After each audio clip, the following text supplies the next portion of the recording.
tapi diduakan sering ya? Diduakan sering. Oke, itu yang sebenarnya. Ya dari fisik seperti apa? Ya. Saya tahu. Tapi gue tahu maksud lu kemana arah pembicaraan itu. Maksudnya Wah, itu salah. Ini ada beberapa nama. ini guru yang ada masalah sama lu di grup bukan ya?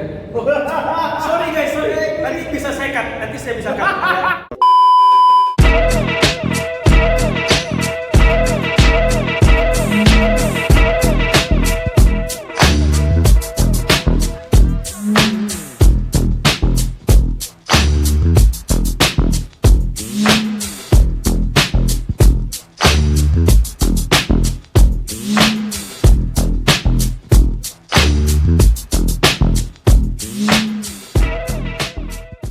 Oke, kembali lagi di channel gua dan kali ini gua kedatangan tamu yang mana ya teman ya juga member gua juga ya teman jalan.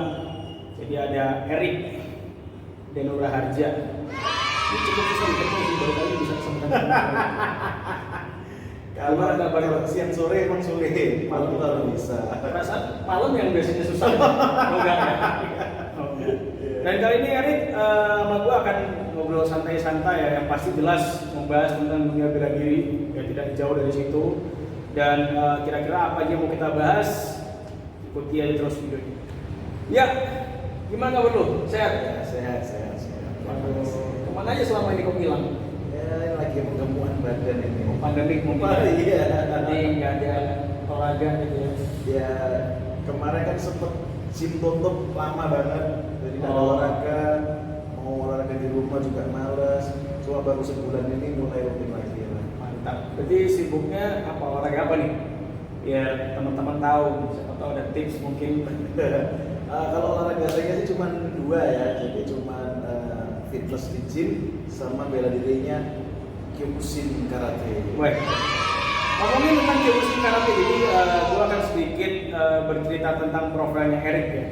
Jadi Erik ini salah satu atlet karate dari Indonesia yang pernah mewakili Indonesia di kejuaraan dunia Kyokushin Kai tahun lalu ya? Tahun lalu. Bulan November.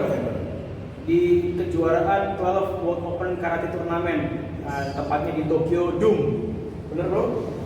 Ya memang walaupun hasilnya memang belum maksimal, tapi paling enggak kita cukup acungi jempol lah atas keberanian dan paling enggak dedikasinya, loyalty-nya ya terhadap Kyokushin pastinya. Bisa ceritain dikit gak ke penonton? Jadi gimana ceritanya waktu itu lo bisa mewakili Indonesia gitu loh. Jadi singkat aja ya, paling enggak kan teman-teman tahu. Oke, jadi kalau di Kyokushin Karate, di organisasi yang saya ikutin, itu memang kita kan ada kejuaraan yang kelasnya mulai dari daerah, nasional, Indonesia Open, Asia Open, sampai internasional dunia. Jadi emang syaratnya emang kalau mau ikut ke jenjang kejuaraan yang lebih tinggi, skupnya lebih besar, harus paling tidak pernah menang dulu Di level-level Indonesia dulu. Yes, betul. Jadi misalnya tahun ini ada kejuaraan sini atau Indonesia Open. Nah, nanti yang dikirim juara satunya.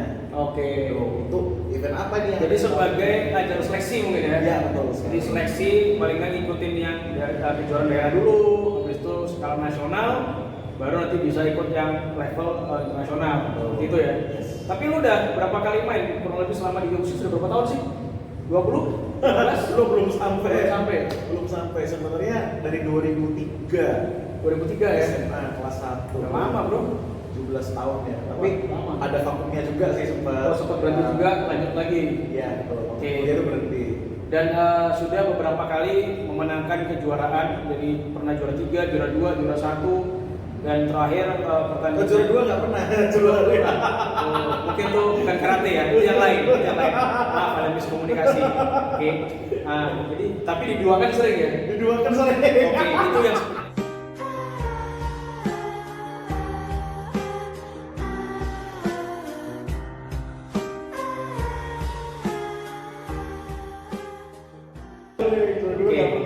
Jadi 3 pernah, 1 beberapa kali, dan terakhir waktu kejurnas ya di Surabaya.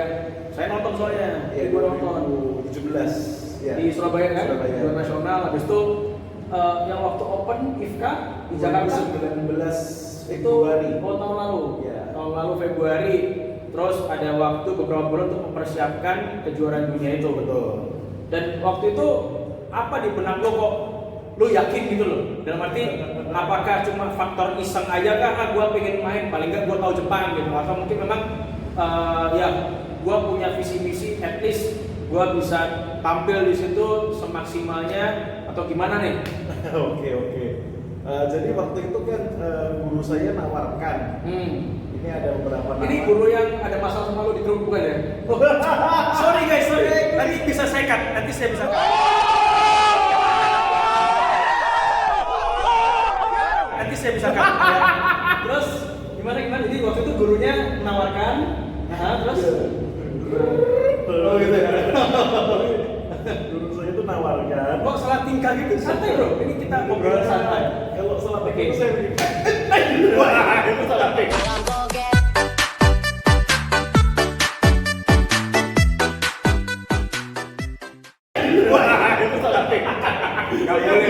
Nggak boleh, jangan di konten gua. Sensitif nanti pendukungnya. Oke, jadi waktu itu pelatih lo nawarin. Oke, terus? Jadi ada beberapa nama dari kan 2019 itu ada beberapa kejuaraan ya. Ada IFKA, ada Indonesia Open juga. Oh gitu. Akhirnya diputuskan ya IFKA mewakili untuk World, yang juara untuk Indonesia Open-nya mewakili untuk Asia Open di tahun yang sama. Gitu. Cuma waktu itu yang kalau nggak salah berangkat yang kelas berat di bawah 75 yang juga masih lo di bawah. Ya. Oke. Gitu. Nah, waktu itu sih saya cuman mikirnya dua aja. Apa itu dua itu? Satu, ini sebuah kesempatan. Ini satu itu ya kesempatan yang belum tentu atlet karate lain dapat ya. Dan ini 4 tahun sekali. Uang 4 tahun sekali kejuaraan dunia itu belum diketahui 4 tahun sekali. Terus yang kedua, Itu ini saya kalau ini saya miss saya tolak atau gimana? saya 4 tahun lagi, waduh belum tentu juga pasti Ya. masih banyak generasi lain yang mungkin lebih bagus-bagus lagi Oke. dari sekarang. Yang kedua, Tantangan. Gitu, ini tantangan tersendiri. yang penasaran lah ya. Gimana sih mungkin ada yang bilang suasananya feel-nya beda katanya. Atmosfernya tuh beda. Ini atmosfer, memang atmosfer ya, bukan yang sebuah tempat gitu bukan?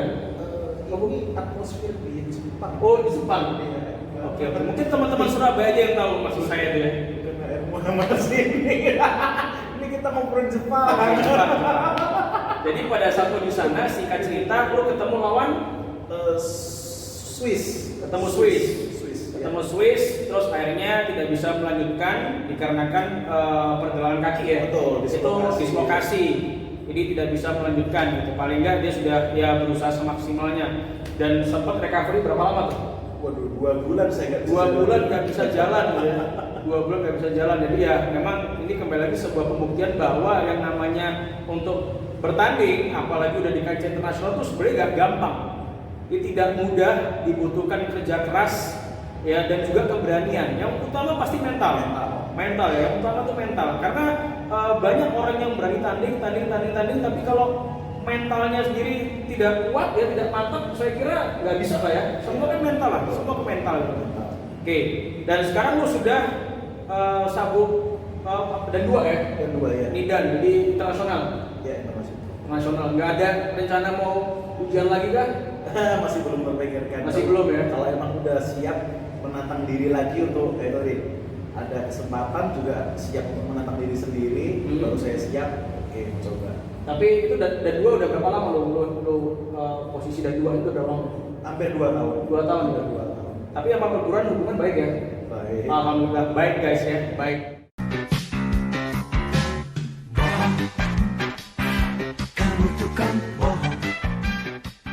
Baik. Di logo di sini, logo kiss. Oke, setelah ini kita akan membahas tentang sesuatu yang lumayan viral juga belakangan ini. Jadi terkait salah satu praktisi bela diri yang bisa dibilang menjadi trending topik lah, ya kurang lebih ada 2 minggu ini. Kira-kira dia siapa? Setelah ini kita saksikan. Video tadi nggak yang cewek itu sama cowok yang gua masukin di YouTube? Kalau kenal sih belum. Oh belum kenal, tahu ya maksudnya itu. Jadi tahu lah ya. Kenalan gini belum. Oh belum, secara pribadi belum kenal, tapi paling nggak sudah tahu. Terus menurut pandangan lu sendiri si Cynthia Chandranaya dan juga Master Agus di mata seorang Erik Danuraja kira-kira seperti apa kemampuannya ya dari video itu ya? Oke. Pertama ini saya nggak bisa kalau ngasih komentar dua orang kan berbeda nih. Satu-satu dulu, kita ngomong Cici dulu ya, si Cynthia Chandranaya. Saya follow Cici ini udah cukup lama. Oh, salah satu fans ya berarti? Ya, saya mantap. Benar. Terus? Jadi saya sudah follow lama banget. Itu kalau Instagram bisa ada fitur buat search tahun berapa follow-nya bisa. Keluar sih. Jadi sudah lama banget saya follow. Waktu itu dia viral pertama kali kan cuman ini aja, nendang pilar. Nah, itu saya terus terang merasa kagum. Karena satu, teknik yang dia pakai untuk nendang itu benar dan bagus. Oke. Dia tendang itu bagus banget. Secara teknikal oke lah ya. Teknikal oke. Karena saya lihat ini benar-benar kena di tulang kering. Tulang kering. Di shin. Itu rasanya buat yang ngilu lah ya, ngilu banget. Latihannya itu lama, itu pun juga nggak bisa 100% wah bisa jadi kuat tuh nggak bisa. Pasti butuh waktu bertahun-tahun. Hanya kalau Master Agus. Master Agus, nah ini dia. Semenjak dia bikin pertama kali video di Instagram atau YouTube-nya, intinya kalau nggak salah judulnya siapa sih dibalik sosok Cynthia Chandranaya ini? Siapa sih sosok dibalik Cici ini? Gurunya. Akhirnya dikenalin kan? Okay. Pertama kali, saya langsung mikir, waduh, harusnya gurunya itu kapasitasnya lebih bagus lagi dari muridnya. Saya sih begitu loh ya. Maksudnya apa bener ini gurunya gitu loh? Yang selama ini dia nggak pernah dipublikasikan. Sekarang dipublikasikan. Jadi sekarang saya tahu sosoknya. Karena saya orangnya nggak pernah yang kayak ngejudge dari fisik seperti apa. Ya. Tapi gue tahu maksud lu kemana arah pembicaraan itu. Maksudnya dia besar gitu kan, gemuk gitu. Saya juga besar gemuk. Oke.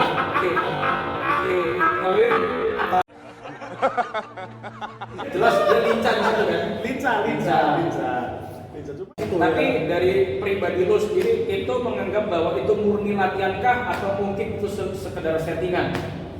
Berarti kan pendapat orang kan bisa beda-beda. Betul. Ya kan? Kalau menurut gue seperti apa? Kalau gue pribadi, gue udah ngasih tahu ya di video gue sebelumnya di channel YouTube gue satunya Tim Randy Tumewa itu udah gue jelasin banget secara rinci pendapat gue terhadap dua praktisi itu seperti apa di mata gue. Dan gue pada intinya melihat memang mereka orang terlatih seperti itu. Oke? Lu? Jadi kalau dari saya sendiri ya. Mungkin jangan bahas saya deh, saya masih terlalu kecil. Kalau kita lihat legend-legend Kyokushin fighter di luar negeri sana di dunia, mereka itu latihannya sebenarnya lebih ke arah physical training lah ya. Physical maksudnya yang membuat kita kuat, kita bisa tahan pukulan, tendangan. Itu tidak lain lagi adalah physical training. Jadi conditioning mereka seperti apa? Mereka lakukan itu rutin, terus sampai akhirnya badannya tebal ya. Yes. Mati rasa lah istilahnya. Yeah. Gue bisa ngomong gini karena gue juga ex-Kyokushin sih. Jadi gue tahu betul. Dan memang itu benar karena dalam arti kalau kita latihan bertahun-tahun, kita terbiasa dipukul, ditendang, otomatis tuh badan secara otomatis akan menyesuaikan. Betul. Jadi adaptasi sama kayak petinju. Itu kalau dipukul sama orang yang bukan petinju, ya dia nggak berasa apa-apa. Betul. Karena kepalanya udah terlatih untuk dipukul. Ya kan? Iya. Sekarang sama kayak misalkan Kyokushin, itu jual beli pukulan ke dada tanpa protektor. Tendangan pun polos nggak pakai protektor. Tapi kenapa dia bisa bertahan sampai 3 menit? Karena terbiasa. Betul. Bagi orang yang nggak terlatih, otomatis ya langsung keok lah kalau dipukul ditendang kan. Tapi kalau orang terlatih, apalagi dengan disiplin ilmu yang sama, gue yakin masih bisa bisa menahan lah ya, karena ya dari pola-pola latihan itu tadi gitu loh. Betul. Terlebih lagi ada video yang baru-baru ini cukup diramaikan di dunia bela diri di Indonesia terkait melawan 200 orang. Ya, itu yang sampai ada hashtagnya sendiri, lawan 200 orang. Bahkan ada lagi teman-teman gue yang bilang stop pembodohan publik, stop penipuan dan segala macam. Jadi pandangan lu kira-kira gimana? Itu editan apa enggak? Oke ya, jadi ini sekali lagi pandangan pribadi saya ya, dari orang yang beberapa kali merasakan namanya melawan orang 1 lawan 1 itu susahnya minta ampun. Sedangkan di luar sana ada 200 orang yang kita nggak tahu backgroundnya apa saja, punya kemampuan seperti apa, tinggi badan seberapa, kategorinya berat berapa kita nggak tahu. Dilawan segitu aja dengan mudahnya. Sedangkan saya 1 lawan 1 aja, aduh setengah mati. Tapi jadi kalau gua ceritain sedikit, jadi singkat cerita di video yang gua tonton, otomatis gua jadi banyak beberapa komentar-komentar orang di video gua sebelumnya terkait katanya gua nggak menonton video secara lengkap. Itu jelas gua bisa debat di situ karena gua nonton karena gua nggak mungkin memberikan informasi atau buat video tanpa ada sumbernya atau tanpa gua pastikan benar-benar ya secara detail ya. Itu kan jelas bahwa singkat cerita si MA ini main ke tempat seorang cewek ya, mungkin kembang desa di sana gua nggak tahu. Terus tiba-tiba ada beberapa orang yang dilawan sama dia ya, tapi sisanya tuh ada kurang lebih ya 200 orang itu. Terus dia akhirnya larilah ke gang, akhirnya dilerai sama ulama seperti itu. Jadi kembali lagi isi sama judul menurut gua itu tidak mengedukasi.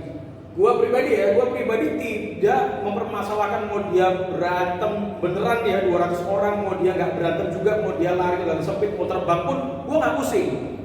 Cuman menurut gua adalah judul di situ sama isinya beda. Sampel nih ya, misalkan lu masuk ke restoran, pesen nasi goreng Jawa, yang datang nasi goreng seafood, sama-sama nasi gorengnya, tapi beda rasa. Betul. Karena sekarang sorry ya, orang yang berpendidikan nggak tinggi-tinggi banget pun begitu tahu judul itu melawan, jadi Master Agus melawan 200 orang. Bodoh-bodohan aja, konotasinya orang, perspektif lu pertama pasti apa?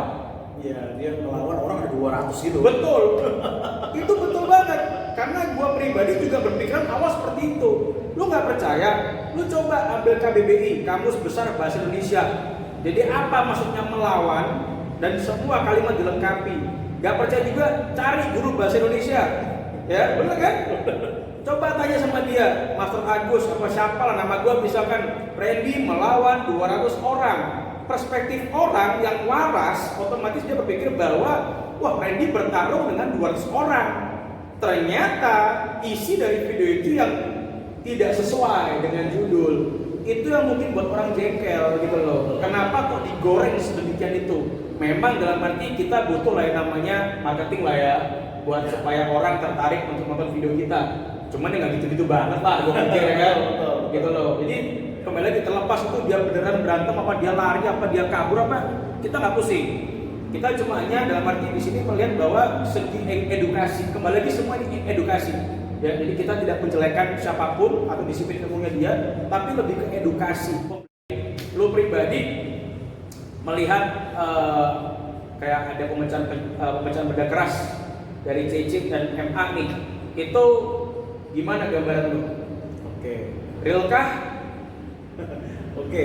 Jadi kalau di Kyokushin Karate itu memang ada istilah namanya Tameshiwari ya. Tameshiwari itu pemecahan benda keras. Yes, betul. Dan itu belajarnya benar-benar susah. Tahunan bro? Tahunan. Dan itu bahkan mungkin bisa dibilang ada semacam level-levelnya lah. Tingkatan Betul lah. Paling mudah itu apa dengan menggunakan ichi atau seigan ya. Itu beda-beda. Mau level paling dasar pun sampai yang paling tinggi seperti memecahkan leher botol itu belajarnya berpuluh-puluh tahun kan? Dan itu hanya beberapa orang di dunia ini yang bisa. Betul. Dan gua tambahin sedikit aja, jadi waktu di Kyokushin juga gua sendiri ngerasain ya, karena di Jepang pun banyak banget beberapa murid-muridnya Master Oyama yang mana mereka memiliki kemampuan memecahkan benda keras itu yang unik-unik. Ya. Jadi ada yang dia pakai pisau tangan, itu tangan tembus ke jerami.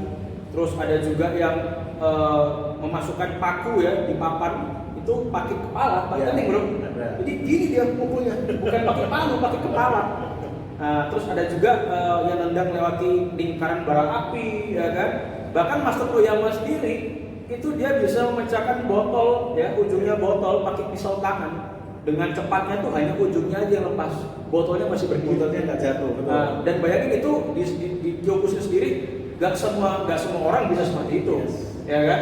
Bahkan Master Oyama juga yang pernah mengalahkan banteng liar. Bayangin lu banteng bro, bukan manusia lagi, bukan 200 atau berapa ratus. Banteng itu sama dia diajak berantem. Memang banteng yang mau dijagal ya. Diajak berantem untuk diadu kekuatan. Dipotonglah tanduk banteng itu membuktikan bahwa tangannya Master Oyama ini kuat dan setiap kali dia melawan banteng itu selalu dimenangkan dengan tangannya dia. Makanya dengan dapat julukan Gagan ya, tangan dewa sampai segitunya. Dan itu kembali lagi dari karate. Kita lihat banyak lah ya, kayak di Shaolin Temple ada ditendang kemaluannya, nggak apa-apa, ya kan? Apa itu magic? Enggak, gua pikir itu dari latihan sih. Betul. Terus dari pencaksilat juga kan banyak tuh yang mereka setiap kali demonstrasi nginjek ini ya, blade, pecah-pecahan kaca, ya kan? Jadi itu semua murni latihan. Ya murni latihan. Jadi itu dari pandangan kita berdua sesama praktisi ya. Jadi itu murni latihan dan gua kira apa yang dilakukan oleh CC dan juga MA mungkin dari beberapa videonya itu ada yang real, tapi ada beberapa juga yang mungkin patut perlu dipertanggungjawabkan gitu loh. Oke, setelah ini kita akan membahas topik lain yang pasti nggak kalah serunya juga. Ikuti terus. Oke, kembali lagi sama kita dan kali ini gue akan membahas definisi kata master atau ibuan master di setiap nama seseorang gitu ya, nama praktisi gitu. Dan menurut lo sendiri gimana menurut lo seorang master tuh yang harus seperti apa sih pandangan seorang Erik dan Raharja? Gitu tadi dia bilang master, ingat saya acara yang pernah populer di RCTI itu. Oh, sulap. The Master. Enggak, ini master dalam arti ya memang dia guru besar lah ya atau semacam itulah. Ya, kita kalau ngomong master dalam konteks dunia bela diri ya, menurut saya pribadi julukan master itu adalah untuk sosok orang yang sebenarnya merasa dituakan dalam bela diri ini, tapi bukan hanya karena senioritasnya dalam belajar, ilmunya pasti. Ilmu pertama ya, terus kedua prestasinya, pengalaman. Ketiga seberapa jauh dia dikenal. Oke, reputasinya dia baik apa enggak? Ya, oke. Dan yang apa ini dia yang penting waktunya dia mengembangkan tanpa henti. Waktu, jadi rutin ya. Rutinnya dia memang benar-benar dia hidup dia untuk itu. Ya, betul.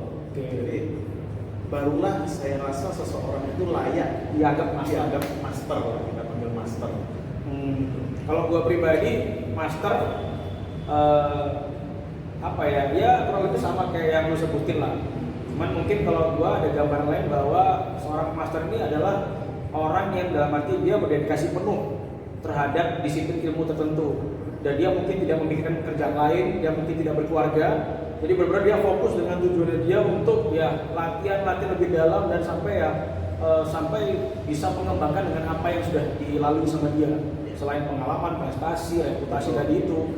Ya, dan terus terang kalau misalkan namanya master ini kan gua pribadi ya, misalkan kalau besok-besok nih gua dikasih nama master ini, gua mungkin akan menolak itu karena cukup berat bro. Lu bawa nama master itu berat banget tuh. Itu dibutuhkan tanggung jawab yang besar. Memang integritas diri juga. Memang dalam arti banyak beberapa yang kejadian dia kayak di sebuah perguruan, kalau ada murid atau membernya dia yang menjuluki dia master. Ya, tetapi kalau gua pribadi, gua terus terang gua nggak mau dipanggil master. Lebih baik Mister lah, Mister oke lah ya, Mister. Kalau master gua nggak mau, karena gua masih sampai sekarang gua suka belajar, gua suka mempelajari sesuatu ya dan itu terbukti juga. Ini soal gua nih sering banget sama gua keluar. Jadi kita bolak-balik ke Thailand itu cuma untuk belajar. Nah, jadi kita nggak berhenti sampai sini bro. Jadi kita nih belajar terus sampai ya keluar Indonesia. Yang Krav Maga, gua Muay Thai juga sama. Bahkan ada yang gua lupa. Jadi kita berdua juga pernah mewakili Indonesia. Jadi tahun lalu ya, tepatnya bulan Maret kita mengikuti World Waiku Ceremony dan diadakan di Ayutthaya di Thailand.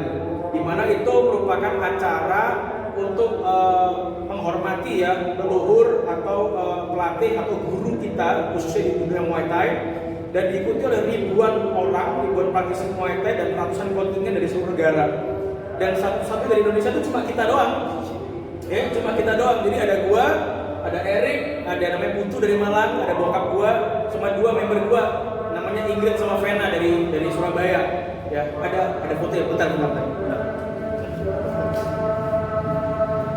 Nah, ini dia. Ini kita ada di Ayutthaya. Tahun lalu nih bulan Maret.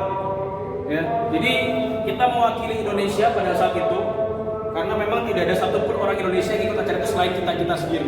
Harusnya tahun ini kita mau kembali lagi. Harusnya Maret kemarin, gua udah beli tiket habis 4 juta lebih sama hotel, tapi nggak bisa direfund, mampus aja. Utang numpuk. Jadi apa? Ya itu dalam arti itu membuat kita itu yang tidak pernah berhenti belajar. Gua pun sering banget kadang sharing sama teman-teman yang beda praktisi ya, beda disiplin ilmu, karena memang gua suka dengan dunia ini dan siapa tahu paling enggak buat gua tuh semakin melek bahwa dunia bela diri tuh penuh dengan warna. Jadi kita tuh tidak boleh yang saklek dengan satu aliran lah ya kalau gua bilang, karena kalau lu gak out of the box lu nggak bakal bisa berkembang. Percaya sama gua. Bukannya gimana ya? Terkadang kita juga belajar dari member, bro. Ya kan? Mungkin bukan dari segi teknik, tapi lebih ke spirit, semangat, mungkin dia lebih disiplin dibandingkan kita. Kita waktu ngajar mungkin kita belum nyampe ke pelatihan, dia udah sampai duluan. Apalagi itu kan pembelajaran buat kita. Jadi yang namanya belajar itu nggak harus dari segi teknik, kalau gua bilang. Jadi kita harus membuka pikiran seluas-luasnya bahwa yang namanya master ini cukup berat. Terlebih lagi kalau kayak kita udah jelas nggak mungkin lah dipanggil master. Hidup kita udah hancur berantakan. Mana ada master masa sukanya minum, clubbing ya kan, dugem, terus rokok sih nggak ya? Rokok nggak. Jadi hidupnya ura-ura deh. Kita lebih cocok dikasih nama fuckboy sebenarnya, jadi bukan master.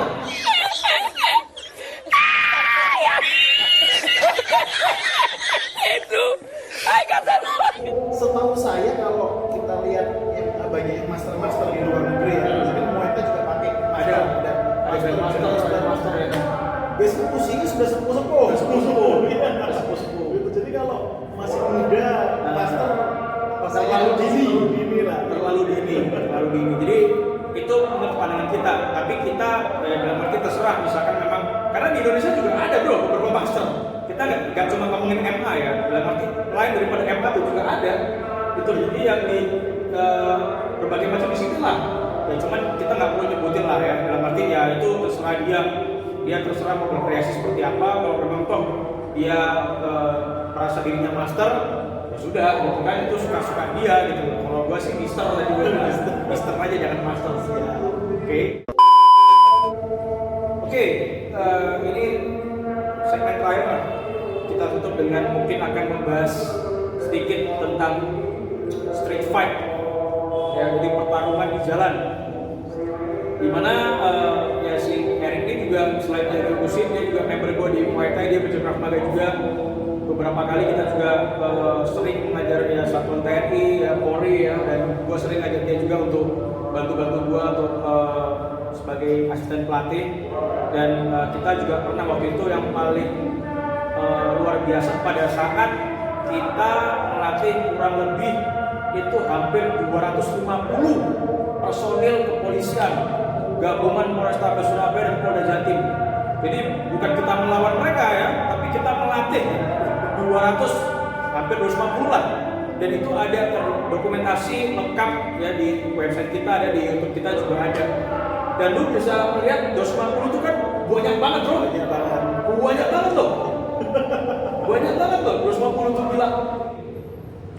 Lu setuju nggak melihat beberapa tutorial dari beberapa praktisi yang dalam arti mereka selalu merasa memudahkan dengan judul misalkan nih teknik praktis menghadapi serangan senjata tajam, atau mungkin teknik sederhana melawan senjata api. Gambaran lu seperti apa? Iya. Jadi gini yang perlu diketahui terlebih dahulu ya, mungkin yang nonton yang masih awam nih, yang masih belum ngerti ya, bahwa untuk kita ngomong tajam macam pisau aja lah, nggak usah golok atau apa, pisau aja kalau nggak sengaja kena aja bisa fatal. Kita nggak perlu pisau teknik berbagai macam, nggak sengaja kena seret, darah ngucur sudah. Ya panik, bingung dan segala macam bro. Apalagi pistol. Nah, apalagi pistol. Kita nggak bisa tahu orangnya nembaknya bawa sesuatu. Jadi omong kosong lah kalau soal kita ngomong praktis menghadapi senjata tajam atau senjata api itu. Setuju. Kok nggak semudah itu. Bener. Karena pada logikanya kita, let's say kita nggak usah ngomong orang bawa senjata. Kita berantem tangan kosong aja, kemungkinan kena pukul, kena tendang itu pasti. Nggak mungkin nggak. Katakan nggak pun ya, berarti mungkin lu laki pan satu ya, puji syukur, alhamdulillah gitu, kalau memang lu nggak kena sama sekali kan. Tapi kemungkinan besar dari setiap case yang pernah gua tahu, gua baca, gua lihat, gua dengar, itu kemungkinan kena pasti ada. Terlebih lagi senjata tajam, senjata api. Jadi makanya gua kadang-kadang sedikit bingung dengan beberapa konten-konten orang, siapapun itu ya, yang menganggap atau meremehkan teknik-teknik pertarungan di jalan. Jadi jangan pernah disamakan dengan apa ya, dengan situasi yang nyaman gitu. Jadi dalam arti lu ngasih tutorial, lawannya pun nodong cuma dia begini santai, tiba-tiba diambil pakai teknik, lawannya juga diam aja, nggak ada perlawanan gitu. Jadi ya kan sama aja, ya sudah tertata rapi gitu ya, rapi. Sedangkan yang namanya street fight itu kan dalam arti dia bisa dengan makian, dengan cacian, paksaan, mungkin dengan bentakan. Dan lu pasti under pressure, lalu di bawah tekanan. Nah, lu terlatih nggak untuk menghadapi ancaman seperti itu gitu loh, ya kan? Jadi konteksnya sudah beda. Dan mungkin ini yang bisa kita sampaikan ngobrolan santai ini. Dan jikalau ada salah-salah kata, ya kita minta maaf karena kita tidak menyinggung siapapun. Ya kita hanya memberikan pandangan kita, nasihat kita demi kepentingan dunia bela diri di Indonesia itu jauh lebih baik, dan paling enggak apa ya yang menyaksikan video ini bisa melek dan coba belajar untuk berpikir kritis, karena dalam arti kita di sini juga mewakili orang-orang yang atau praktisi yang mana kita sudah membuang waktu belasan bahkan puluhan tahun menghabiskan uang yang cukup banyak terus hanya untuk berlatih ke sana kemari dengan si A, si B, si C, mengikuti short course, sertifikasi pelatih, seminar, workshop, dan macam-macam lah ya. Terus kedatangan dengan orang-orang yang hanya tiba-tiba spontan, mungkin dia pada saat itu tidur malam-malam mimpi, gue jadi master, bangun-bangun jadi master. Oh my god. Dan gue kira untuk masalah CC dan MA semoga cepat kelar lah ya, semoga cepat kelar, dan mungkin pesan gua terakhir lah untuk mewakili juga teman-teman gua yang ada di Jakarta di mana-mana, khususnya praktisi MMA. Ya coba buat yang menyaksikan video ini, kalian yang mungkin pakar IT ya atau mengerti tentang sebuah editing video dan segala macam, coba kalian juga speak up lah. Kalian speak up, buka mulut, ya buka bicara, buka omongan, kira-kira itu real apa enggak. Paling enggak itu membantu kita juga. Terus untuk teman-teman kepolisian juga sama dari daerah Lampung ya, karena beberapa waktu lalu kita dapat info mengenai bahwa dari manajernya sendiri itu menulis di kolom Instagram, si CC ini pernah bertarung melawan 40 orang, 5 meninggal gitu, beberapa masuk rumah sakit. Nah, gua kira sih itu nggak mengedukasi kalau misalkan itu bohong ya, buat apa dia ngomong seperti itu gitu loh. Nah, supaya memang klarifikasinya jelas dan memang benar-benar tidak menimbulkan opini di masyarakat yang enggak, cobalah Bang Cici juga speak up, tampil coba jelaskan masalah itu, ya kan? Dan coba dari kepolisian Lampung juga cobalah diundang Mbak Cici atau datanglah ke tempatnya dia, coba tanya mengenai itu, karena kalau sudah 5 meninggal lah si Mbak Cici kok masih berkeliaran gitu loh, kan kok nggak diproses, kok semudah itu, ya kan maksudnya nggak bener dong kalau kayak gitu dong gitu loh. Jadi supaya kita juga sama-sama enak dan biar orang-orang atau ya siapapun itu tidak bertanya-tanya bener nggak itu ya, cobalah berkoordinasi dengan teman-teman yang praktisi MMA, karena dari videonya Bang Mustadi kemarin itu sudah dicoba dihubungi melalui WhatsApp, saya juga lihat itu ya, jadi mau silaturahmi ke Lampung tapi di DM Instagram juga sama tapi tidak diberikan alamatnya. tidak ada respon yang welcome atau friendly lah dari mereka. Tiba-tiba nomor WhatsApp-nya di blok. Dalam arti itu kan maksudnya apa seperti itu gitu loh. Kalau memang kalian nggak pernah ada masalah, kalian nggak pernah salah, dan kalian terasa kayak memang kalian itu nggak berbuat sesuatu yang aneh-aneh, ya welcome lah. Datang aja, kasih tahu ya ini alamat kita nih, perguruan apa misalkan ya kan. Nah, nanti ya saya tunggu. Nah, kita ketemu, kita bahas secara baik-baik. Menurut gua nggak perlu bertarung lah. Buat apa sih, kita udah sama-sama gedenya. Cuman bagi teman-teman praktisi di MMA yang mereka beberapa di video-videonya mungkin ngajak sparring persahabatan apa fight segala macam, karena memang mereka jengkel. Mereka jengkel dengan adanya mungkin mereka yang awalnya etikat baik, tetapi diresponnya kok seperti itu, gitu loh. Jadi tolonglah, ya kita sama-sama dewasa kan, jadi biar sama-sama enak. Dan terus terang gue juga udah enak sih bahas ini gitu loh. Cuman karena ya lagi panas-panasnya juga, mau gimana lagi. Dan mungkin ini video terakhir gue membahas tentang CC dan MA. Udah males juga gue, udah males, capek gue serius. Oke, jadi mungkin itu yang bisa kita sampaikan. Sekali lagi kalau ada salah kata kita minta maaf. Dan mungkin dari lo ada terakhir? Nggak ada, cuma harapan saya dengan nanti selesainya masalah ini, klarifikasi atau apa, mungkin akhirnya juga bisa mengedukasi netizen Indonesia terutama supaya lebih cerdas lagi, terutama juga mengerti bahwa dunia bela diri tidak sesimpel itu. Tidak sesimpel itu. Super sekali. Oke, selalu berolahraga, selalu berkarya, jangan lupa terus latihan ya, dan stay safe.